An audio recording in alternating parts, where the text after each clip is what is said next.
vecinos de Puquio querido. Así quedó de hermosa las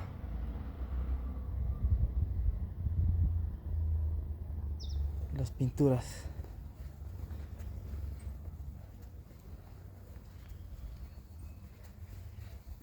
De la fiesta del agua.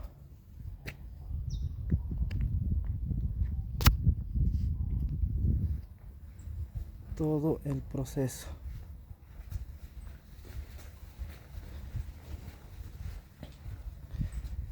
Aquí están los danzantes.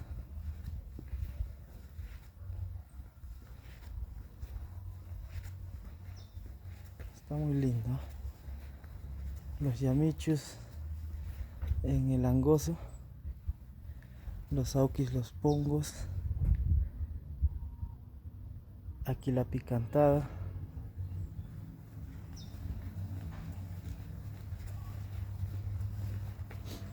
En este lado está el pago que hacen en Pedro Orjo. Está sacando la piedra. Aquí los auquis, el pongo en el ojo del agua.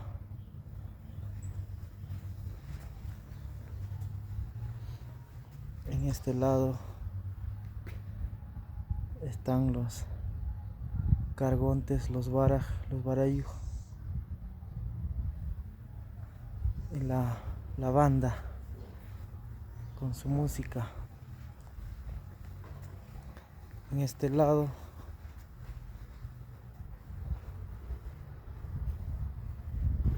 están despidiéndose los auquis y los pongos después de haber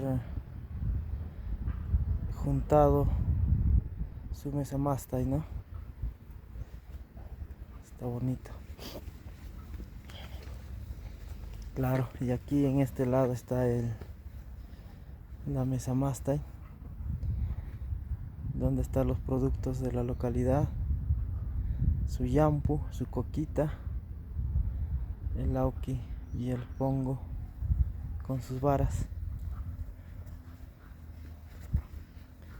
Y en aquí es cuando los auquis, los pongos, los cargontes juntan los productos de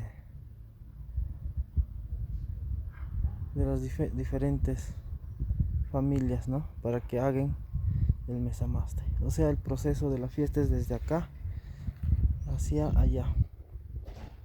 Está bonito. Yakurray Cuy, entrada de agua. Yarja Aspi, limpieza de acequia. Yarja Sequia, canal de riego. Yakurraimi, fiesta del agua. Está bonito. Todo el proceso de la fiesta.